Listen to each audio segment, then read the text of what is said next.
Hello, welcome back. ഇത് നമ്മളൊരു day and my ലൈഫാണ്. കാലത്ത് മുതലൊരു ഈവനിങ് വരെയുള്ളൊരു വ്ളോഗാണ് കേട്ടോ. അപ്പോൾ ഇതിൽ മെയിനായിട്ട് 2-3 റെസിപ്പീസ് കാണിക്കുന്നുണ്ട്.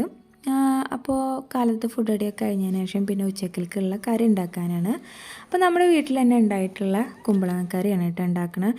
ഇത് നമ്മൾ ഈ വേസ്റ്റ് കൊണ്ടുപോയി ഇട്ടിട്ട് അങ്ങനെ മുളച്ച് വന്നിട്ടുള്ളതാണ്. അപ്പോൾ ഇതാ നമ്മൾ അതൊക്കെ കട്ട് ചെയ്തിട്ട് കറി വെക്കാനാണ്. ഈ കറി നല്ല രസമുള്ള കറിയാണ് കേട്ടോ. എന്താ പറയുക, കസിൻസൊക്കെ ഇതിന് എന്താ പറയുക, സൂപ്പർ കറി എന്നാണ് പറയുക ഈ കുമ്പളങ്ങക്കറിക്ക്. അപ്പോൾ നമ്മൾ മോരൊഴിച്ചിട്ട് വെക്കുമല്ലേ, അങ്ങനെയാണ് കേട്ടോ ഈ കറി വെക്കണത്.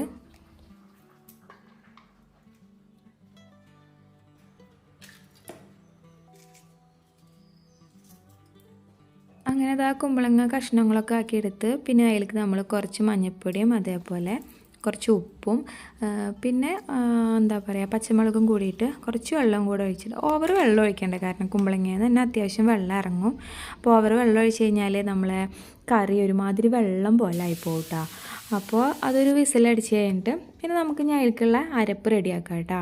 അപ്പോൾ തേങ്ങയും പിന്നെ കുറച്ച് ചുവന്നുള്ളി അതേപോലെ പെരിഞ്ചീരകവും കൂടിയിട്ട് കുറച്ച് വെള്ളം ഒഴിക്കുക. കാരണം നമ്മൾ വേവിക്കാൻ വെച്ചാൽ വെള്ളം ഒഴിച്ചിട്ടുണ്ടല്ലോ, അപ്പോൾ ഇതിലും കുറച്ച് വെള്ളം ഒഴിച്ചിട്ട് നല്ല പേസ്റ്റ് പോലെ ആക്കിയിട്ട് അടിച്ചെടുക്കുക.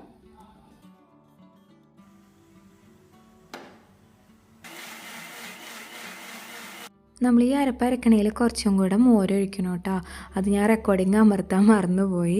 അപ്പോൾ ആ മോരും കൂടെ ഒഴിച്ചിട്ടാണ് നമ്മൾ ഈ ഒരു അരപ്പ് അരിച്ചെടുക്കുന്നത്. അതാണ് ഓവർ വെള്ളം ഒഴിക്കേണ്ടതെന്ന് പറഞ്ഞത്. കാരണം നമ്മൾ മോരൊഴിക്കുമ്പോഴും അത്യാവശ്യം വെള്ളം ആവണുണ്ടല്ലോ. അപ്പോൾ ഇതാ നമ്മുടെ ആ ഒരു കുമ്പളങ്ങൊക്കെ വെന്ത് വന്നിട്ടുണ്ട്. അധികം ഉടഞ്ഞിട്ടൊന്നുമില്ല കേട്ടോ. ഇനി നമ്മൾ ഈ ഒരു അരപ്പ് ഒഴിച്ചിട്ട് നമ്മളൊന്ന് വേവിക്കാൻ വെക്കുമല്ലോ, അപ്പോൾ അതിൽ സെറ്റായിട്ട് കിട്ടും. നമ്മൾ അരപ്പ് ഇതാ ഓവറായിട്ട് വെള്ളമായിട്ടുമില്ല എന്നാൽ കട്ടിയില്ല, അങ്ങനത്തെ ഒരു പരുവത്തിലാണ് എടുക്കേണ്ടത്.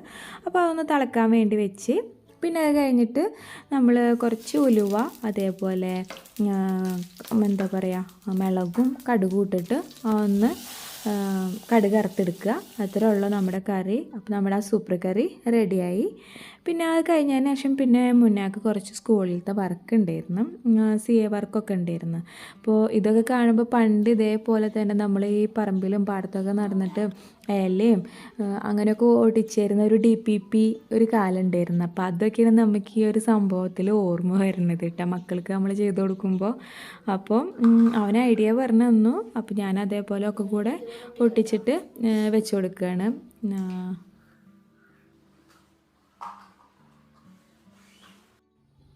അങ്ങനെ പിന്നെ എന്താ പറയുക, പരിപാടികളൊക്കെ കഴിഞ്ഞു. മുന്നേക്കുള്ള വർക്കൊക്കെ ഒട്ടിച്ചു കൊടുക്കലൊക്കെ കഴിഞ്ഞു. പിന്നെ നമ്മളെല്ലാ പരിപാടിയൊക്കെ കഴിഞ്ഞതിന് ശേഷം പിന്നെ ഞാൻ എന്ത് ചെയ്തു, ഭക്ഷണം കഴിക്കാനിരുന്ന്. ഭക്ഷണം കഴിക്കാൻ നമ്മുടെ സൂപ്പർ കറിയും പിന്നെ മാന്തൾ മിളകിട്ടതും ഉണ്ടായിരുന്നു കേട്ടോ. അവിടുന്ന് പിന്നെ ഫുഡൊക്കെ കഴിച്ച് കഴിഞ്ഞു, എല്ലാ പരിപാടികളൊക്കെ കഴിഞ്ഞു. പിന്നെ ഈവനിങ്ങിൻ്റെ ടൈമായിട്ടാ. അപ്പോൾ നമ്മൾ ആ കുമ്പളങ്ങ ഉണ്ടായിട്ടുള്ളത് കാണിച്ചു തരാം. ഇതാദ്യം തെങ്ങുമ്മക്ക് കയറി, പിന്നെ അവിടുന്ന് അതിൻ്റെ തൊട്ടടുത്ത് സപ്പോർട്ടയുടെ ഒരു മരം ഉണ്ടായിരുന്നു. അപ്പോൾ അതീമക്ക് കയറി പിടിക്കുകയാണ് ചെയ്തത്. പിന്നെ അതിനെ അവിടുന്ന് എടുത്തിടാൻ നിന്നില്ല. ഇനി ഉമ്മയുടെ കുറച്ച് കൃഷികൾ കാണിച്ചു തരാം കേട്ടോ. ഇത് മഞ്ഞളാണ്. നമ്മൾ ഇതിൽ മറ്റേ ഗ്രോ ബാഗിലാണ് കേട്ടോ വെച്ചിട്ടുള്ളത്. നല്ലപോലെ ഉണ്ടായിട്ടുണ്ട്. പിന്നെ അതിൻ്റെ അപ്പുറത്ത് നാരങ്ങ ഉണ്ട്, ഗണപതി നാരങ്ങ എന്നാട്ടാ ഈ നാരങ്ങക്ക് പറയുക. അതൊരു നാരങ്ങ ഉണ്ടാവണത് എന്താ ആ ഒരു ഗണപതിയുടെ രൂപത്തിൽ ഉണ്ടാവും, അങ്ങനെ എന്തൊക്കെയാണ് പറയണത്. പക്ഷെ എന്താ നമ്മളോട് ആദ്യമായിട്ട് ഇപ്പോൾ ഒരു കഴിച്ചിട്ടുള്ളതാണ്.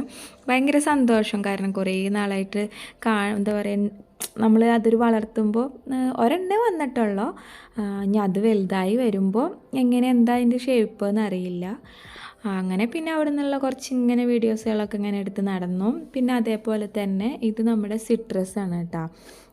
സിട്രസ് ഇതേപോലെ വാങ്ങിച്ചിട്ട് നമ്മൾ കുഴിച്ചിട്ടിട്ട് ഉണ്ടാക്കിയിട്ടുള്ളതാണ്. ഇതിപ്പോൾ ഒരു 1.5 ഇയർ ആയി ഉണ്ടാവും കേട്ടോ ഈ ഒരു വലുപ്പം ആയിട്ട്. പിന്നെ ഇത് നമ്മുടെ മറ്റേ പട്ട സിന്നമോൺ സ്റ്റിക്കില്ലേ, അതിൻ്റെ ഒരു ചെടിയാണ്. പിന്നെ ഇത് ഇഞ്ചിയുടെയാണ്. ഇഞ്ചിയുടെ വീഡിയോ നമ്മൾ ഇട്ടുണ്ടായിരുന്നു കേട്ടോ, എങ്ങനെയാണ് അത് കൃഷി ചെയ്യാന്നൊക്കെ ഉള്ളത്. ഇത് പിന്നെ നന്നാരി എന്നറിയില്ലേ, നമ്മൾക്ക് നന്നാരി കാച്ചില്ലേ, അതിൻ്റെതാണ് കേട്ടോ. അപ്പോഴാണ് ഉമ്മ പറഞ്ഞത് നമുക്ക് മഞ്ഞളുടെ ഇലകൾ അട ഉണ്ടാക്കാമെന്ന് പറഞ്ഞ്. നല്ല ടേസ്റ്റാണ് കേട്ടോ മഞ്ഞളുടെ ഇലയിൽ അട ഉണ്ടാക്കുമ്പോൾ. കാരണം ആ ഒരു മഞ്ഞൾ നമ്മൾ വിരകിയിട്ടൊക്കെ കഴിക്കൂലേ, ചിലവർക്ക് അതിൻ്റെ ആ ഒരു തരിപ്പ് ഇഷ്ടപ്പെടണമെന്നില്ല. ഇഷ്ടപ്പെടുന്നവർക്കാണെങ്കിൽ വിരകി കഴിക്കണതും അതേപോലെ അതിൻ്റെ ഈ ഒരു ഇലയിൽ അട ചുടുന്നതും നല്ല ടേസ്റ്റാണ് കേട്ടോ.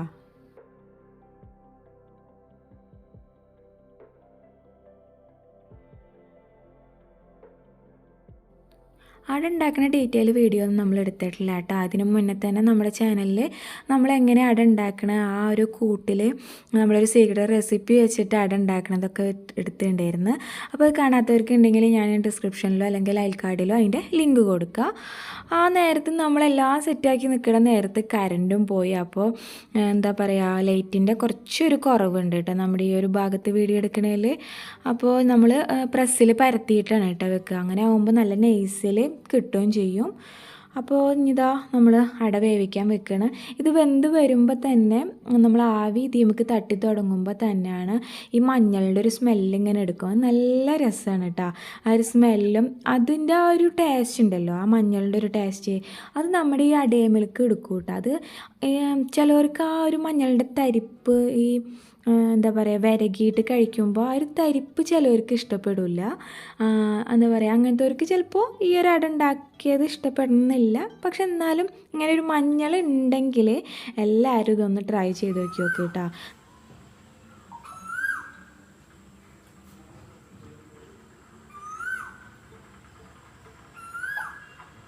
അതുപോലെ തന്നെ നമ്മൾ കൂവട ഇലയിലൊക്കെ ഇതേപോലെ ഉണ്ടാക്കാറുണ്ട് അട. അപ്പോൾ ഇതാ നമ്മൾ എന്താ പറയുക അടയൊക്കെ നല്ല പോലെ വെന്ത് വന്നിട്ടുണ്ട്. ഇതധികം മൂക്കാത്ത ഇല ആയതുകൊണ്ട് ഇതിമ കളറ് വന്നിട്ടില്ല കേട്ടോ. നല്ല മൂത്ത ഇലയായിരുന്നെങ്കിൽ നമ്മളിപ്പോൾ ഈ അടയമ്മ ഒരു ലൈറ്റ് യെല്ലോ കളർ ഇങ്ങനെ വരും. അതിൻ്റെ ചില ഭാഗങ്ങളിലൊക്കെ ആ ഒരു യെല്ലോ ഷെയ്ഡ് വന്നിട്ടുണ്ട്. ബാക്കിയുള്ള ഭാഗങ്ങളിലൊന്നും ഇല്ല. അത് മൂക്കാത്ത ഇല ആയതുകൊണ്ടാണ്. അപ്പോൾ ഇത്രയൊക്കെ ഉള്ള നമ്മളൊരു വീഡിയോ, അടയുടെ ഒരു ഫുൾ വീഡിയോ നമ്മുടെ ചാനലിൽ തന്നെ ഉണ്ട്. അപ്പോൾ എല്ലാവരും പോയി അതൊന്ന് കണ്ടു നോക്കുക. അടുത്ത വീഡിയോ ആയിട്ട് വരുന്നവരെ താങ്ക്സ് ഫോർ വാച്ചിങ്.